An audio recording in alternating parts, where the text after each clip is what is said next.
Hi viewers, welcome to the channel. నేను మీ అంజలి. So బేసికల్గా అంటే లైక్ నా ముందు కూర్చున్న వాళ్ళ గురించి ఎంత చెప్పినా తక్కువే.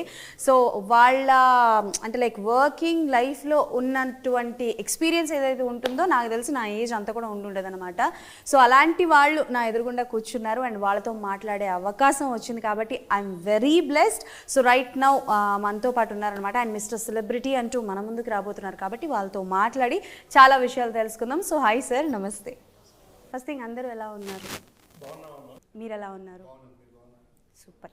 సో మిస్టర్ సెలబ్రిటీ అన్నది ఏంటి అని అంటే, ఈ సెలబ్రిటీ అనే ట్యాగ్ మీరు ఇండస్ట్రీలో ఎన్నాళ్ళ నుంచో ఉన్నారు కాబట్టి ఇప్పుడు రీసెంట్ టైంలో ఈ మిస్టర్ సెలబ్రిటీ అన్న ట్యాగ్ అందడం చాలా కష్టం. ఇది ఒక టైటిల్ కాబట్టి ఆ ట్యాగ్ని ఇప్పుడున్న వాళ్ళు ఎవరికైనా ఇద్దాము అనుకుంటే మీరు ఎవరికి ఇస్తారు? మిస్టర్ సెలబ్రిటీ, మిస్టర్ సెలబ్రిటీ అనే ట్యాగ్ ఎవరికి ఇస్తారు? టాప్ హీరోలు అందరూ మిస్టర్ సెలబ్రిటీస్. టాప్ హీరోలు కాకుండా యంగ్స్టర్స్, మా చిరంజీవి గారు, బాలకృష్ణ గారు, నాగార్జున గారు, వెంకటేష్ గారు, దే ఆర్ ఆల్ సెలబ్రిటీస్. అదే అన్నా మా బాబుతో నేను, చిన్నపిల్లాడివి టప్మని మిస్టర్ సెలబ్రిటీ అని టైటిల్ పెట్టారేంట్రా? చాలా పెద్ద టైటిల్, అది మొయ్యాలంటే చాలా కష్టం, ఇదేంటి ఈ టైటిల్ పెట్టేసుకున్నారని. అంటే మా ఆశ ఏంటంటే అతను ఒక సెలబ్రిటీ అవ్వాలని. సో అందుకు టైటిల్ పెట్టుకున్నాం. సూపర్. సో మీరు చెప్పండి, మిస్టర్ సెలబ్రిటీ అన్న ట్యాగ్ ఉంది కదా, మీరు కూడా ఇండస్ట్రీలో ఎవరికైనా ఇవ్వాలి అనుకుంటే ఎవరికి ఇస్తారు? అంటే అందరు హీరోలు సెలబ్రిటీసే. ఇవాళ అసలు తిరుమల లడ్డూనే తెచ్చేశారు సమస్యలోకి. ఎంత పవిత్రమైంది. మా అసలు ఎవరే దేవుడు అంటే వెంకటేశ్వర స్వామి అంటాం. అలాంటిది అక్కడికే తీసుకొచ్చారంటే అలా ఆ సెలబ్రిటీస్ అంటేనే, సెలబ్రిటీ అనకపోతేనేమో చూడరు, సెలబ్రిటీ అంటే చూస్తారు. అందుకే ఈ పుకార్లు అన్నీ కూడా సెలబ్రిటీస్ మీదే వస్తాయి, మామూలు వాడి మీద రాదు. వచ్చేవాడు చెప్పుకుంటాడు, విని ఆహా అంటారు. ఇదైతే అలాగా ఎప్పుడు ఎక్కడ ఇలా మారుతారు. ఏది సెలబ్రిటీ అయితే అది ఇప్పుడు కూడానమ్మా ఒక్కొక్క తరానికి ఒక్కొక్క సెలబ్రిటీస్. ఇప్పుడు అక్కినేని నాగేశ్వరరావు, ఎన్టీ రామారావు గారు, వాళ్ళ ముందు నాగయ్య గారు, ఆ తర్వాతకు వచ్చేసరికి కృష్ణ గారు, సోమన్ బాబు గారు, కృష్ణరాజు గారు, మోహన్ బాబు, వీళ్ళందరూ సెలబ్రిటీసేనమ్మా. ఆయన యాంటీ క్యారెక్టర్లోంచి హీరో అయ్యాడు మోహన్ బాబు, అద్భుతమైనటువంటి పేరు ప్రఖ్యాతులు సంపాదించుకున్నాడు. కృష్ణరాజు గారు కూడా కొత్తలో యాంటీ క్యారెక్టర్లో ఉండేవాడమ్మా, అద్భుతమైన హీరో అయిపోయాడు ఆయన. సో సెలబ్రిటీ అంటే ఏంటంటే 10 మందికి నువ్వు చెప్పుకోకుండా వాళ్ళకి తెలవాలి. చాలామంది మా రచయిత సంఘంలో మా ఇద్దరు మీరు సెలబ్రిటీస్ సార్ అంటారు. అవును, మమ్మల్ని. అవును, నిజమే. ఓకే. అండ్ సార్, ఎన్నో సినిమాలు చూస్తుంటారు సార్ మీరు. అంటే లైక్ మీరు చూసి ఉంటారు, మీరు చేసి ఉంటారు, అండ్ మీరు వర్క్ కూడా కొన్ని చేశారు. కాబట్టి ఈ సినిమా చూసిన తర్వాత మీరు అంటే లైక్ అఫ్కోర్స్ మీరు ఒక ఫస్ట్ కాపీ చూసే ఉంటారు కాబట్టి చూసిన తర్వాత మీరు గమనించిన డిఫరెన్స్ ఏంటి? ఎప్పుడు కూడానమ్మా మేము మా జీవితంలో మొట్టమొదటి రాసిన సినిమాలు ఏ హీరో లేరమ్మా. ఆ తర్వాత శివకృష్ణ హీరో అయ్యాడు, ఆ తర్వాత రాజవరం వెళ్ళయ్యాడు. అట్లా మా చేతుల్లో నుంచి హీరోలు చాలామంది చిన్న హీరోలు పుట్టుకొచ్చారమ్మా ఆ రోజుల్లో. మీరు గమనిస్తే చిరంజీవి గారు వీళ్ళందరూ కూడా కలియుగ పాండవులు మా ఫస్ట్ ఫిల్ము బాబుతో, ఆయనకి అది ఫస్ట్ ఫిల్ము. చిరంజీవి గారు అంతకుముందు యాక్ట్ చేశారు కానీ ఖైదీ నుంచి ఆయన జీవితం మారిపోయింది, అది మా ఫస్ట్ ఫిల్ము. అట్లా మీరు బాలయ్య బాబు మా కథానాయకుడు, బ్రహ్మాండమైన 25 వారాల సినిమా. అట్లా ప్రతి హీరోతోనూ ఆల్మోస్ట్ వాళ్ళు ఆ ఫేమస్ అంటే అడుగు, అద్భుతమైన అడుగు పడింది అయింది అన్నవన్నీ కూడా మీరు వెనక్కి తిరిగి చూసుకుంటే మా సినిమాలు కనపడతాయి అన్నమాట. ఓకే. అండ్ మీరు చెప్పండి, బేసికల్గా అంటే లైక్ కొన్ని మూవీస్ వస్తున్నాయి and I think it's an debut for you, right?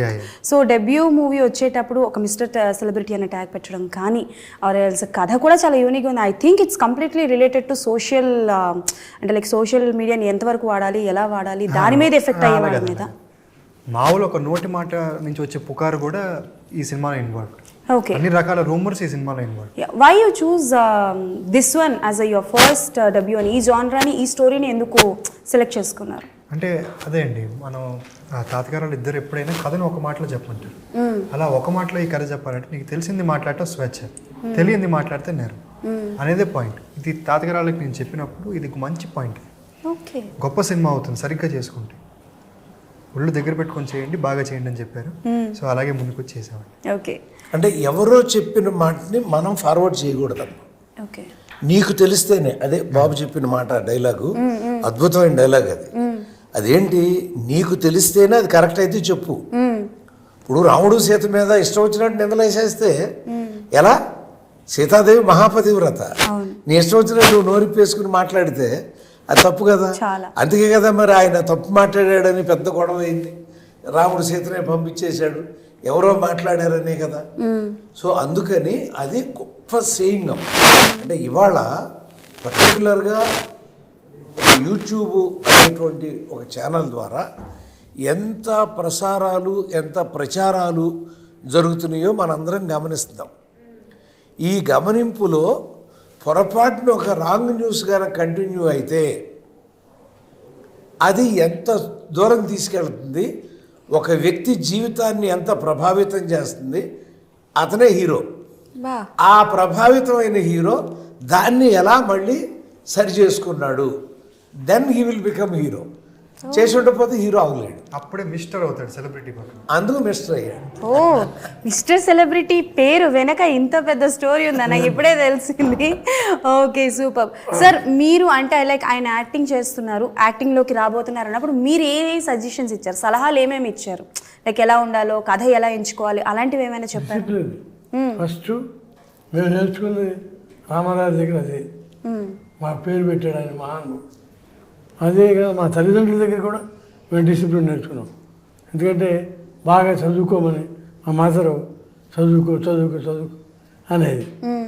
మరి చదువుకోమంటే కదా, నేను సెంట్రల్ గవర్నమెంట్లో గెజిటెడ్ ఆఫీసర్, నేను ఏజ్ ఆఫీసర్. ఎలా అయ్యాను? పూర్తి చదివాలి సరిగ్గా అవలేం కదా. బాగా చదువుకున్నారు, చదువుకున్నాం. అది అంటే మా తల్లిదండ్రులకి మేము సెలబ్రిటీలు అవ్వాలని, మా పిల్లలు పైకి రావాలి, మా పిల్లల గురించి చెప్పుకోవాలి అనే ఉంటుంది కదా మా అమ్మ నాన్నకి. అలాగే చదివించారు. అలాగే నా మనవాడిని కూడా నేను అనుకుంటా కదా.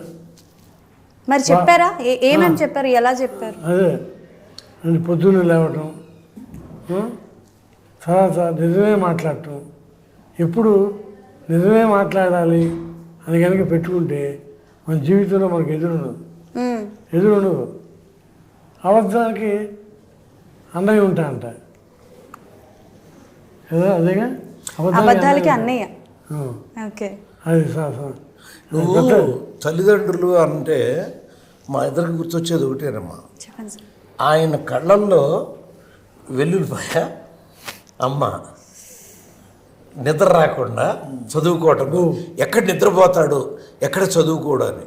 నాకు చదువు రాలేదమ్మా, నేను థర్డ్ ఫారం పెద్ద. మా నాన్నగారు నువ్వు వెళ్ళి గేదెలుగా నీకు చదువు రాదన్నాడు. మా అమ్మగారు బతిమాలి చదివించిందమ్మ నన్ను. కాదు ఈసారి తప్పితే మానేస్తాడు అని నేను మాట ఇచ్చాను మా అమ్మకి. నేను తప్పనమ్మా అని.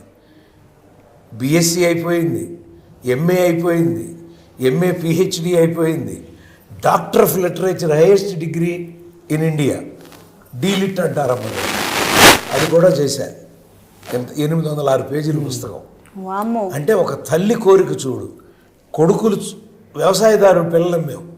మా నాన్నగారితో పాటు ఇద్దరం తెల్లారుజామున 5ంటికి పొలం వెళ్ళేవాళ్ళం. మా అమ్మ కోరిక ఏంటంటే మా తమ్ముడిని డాక్టర్ని చేయాలని, నన్ను ఇంజనీరింగ్ చేయాలని. మా తమ్ముడు చాలా పుస్తకాలు రాసేది, డాక్టరేట్ సంపాదించుకున్నాడు. నేనేం చేయాలి, అమ్మ నేను డాక్టర్ అని చెప్పింది. ఆవిడ నమ్మింది, నన్ను డాక్టర్ చదివించాలని ఆవిడ కోరిక. అవలా, అందుకని డాక్టరేట్ వచ్చిందమ్మా అని చేతు ఆ రోజు చూడాలమ్మా ఆ తల్లి కళ్ళల్లో ఆనందం. అది నేనేం చేయాలనిపించినాడు. అందుకని ఓ సినిమాలో ఇంజనీర్ వేషం, అమ్మ ఇంజనీర్ అన్న ఎలాగైతే అమ్మ కోరిక నెరవేర్చారు అంతే. అంతే కదా, మనకి ఫైనల్లీ కావాల్సింది అది. ఆయన వేషం వేసి తీర్చాడు, నేను రాసి తీర్చారు. Okay, super. సో అంటే బేసికల్గా వాళ్ళిద్దరు ఎన్నో సినిమాలు రాశారు, ఎన్నో అంటే లైక్ తెలుసు కదా. మీకు బాగా నచ్చిన డైలాగ్ ఏంటి? మీ తాతగారి దగ్గర నుంచి మీరు నేర్చుకున్నది ఏంటి? చాలా కష్టమైన క్వశ్చన్. లేదు, నేర్చుకున్న అయితే డిసిప్లిన్ అండి. 100% అన్ని రకాలుగాను డిసిప్లిన్గా ఉంటుంది. ప్రతి మనిషికి మర్యాద ఇవ్వటం, ఎవరిని చులకనగా చూడకూడదు. సెట్లో కూడా ఒక సమిష్టి కృషిగా ఉండాలి, టీం వర్క్ ఉండాలి. ఎవరిని వీళ్ళు తక్కువగా వీళ్ళని ఎక్కువగా చూడకూడదు, అందరిని సమానంగా చూడాలి, నేర్చుకో. ఇప్పుడు తాతగారు రాసిన డైలాగులో నాకు ఇష్టమైంది ముందు వెంకటేశ్వర గారు, తర్వాత గోపాలకృష్ణ తాతగారు చెప్తాను. ఫోకస్ చేయండి అమ్మా.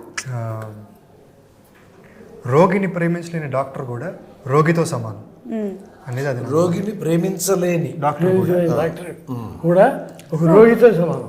అంటే డాక్టర్ ఎప్పుడు రోగిని ప్రేమించి వైద్యం చేయాలి. మందు పడగంటాడికి అంటే నువ్వు డాక్టర్ కాదు, రోగితోనే సమానం అనేది అన్నయ్య. Wow, super. ఇప్పుడు ఆయన డైలాగ్ ఏంటి చెప్పను, ఒకటి ఇప్పటికీ ఫ్యాన్స్ పలానా వాళ్ళు మాడడం తెలియగా అబ్బో ఏం డైలాగులు సార్ బాలకృష్ణ గారికి, చిరంజీవి గారికి అని చెప్తాను. అలా ఒకటి చెప్పాలంటే తాతగారు చెప్పిన డైలాగే చెప్తాను. రా అంటే రాక్షసంగా, జా అంటే జనానికి, కీ అంటే కీడు చేసే, యం యంత్రాంగం రాజకీయం, అందులో మనం సిద్ధహస్తులు. ఎలా చెప్పారు? మీకు ఎలా అనిపించింది?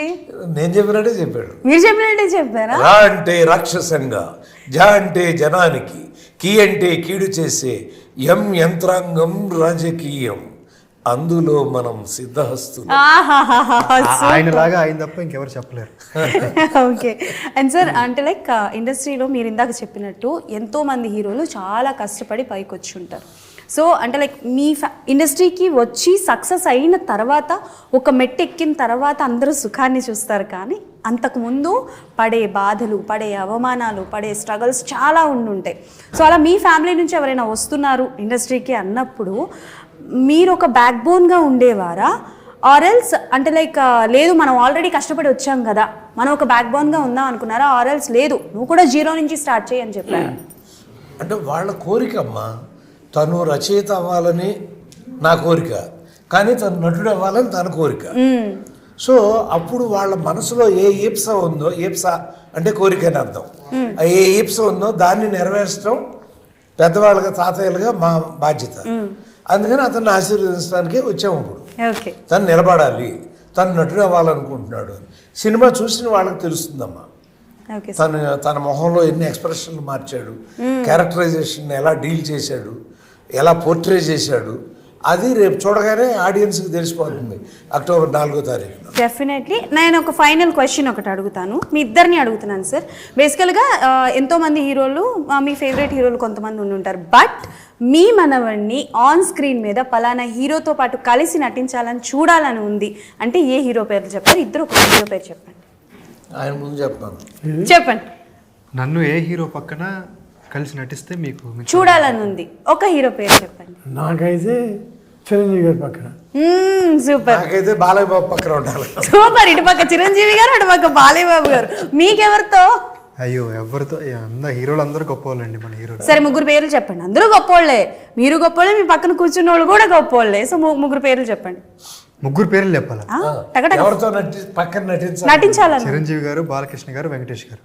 అది super. Okay done. So thank you so much and all the best for your mister celebrity. Super success అవ్వాలని మనస్ఫూర్తిగా కోరుకుంటున్నా. Thank you so much. So that's all for today. మళ్ళీ కలుసుకుందాం.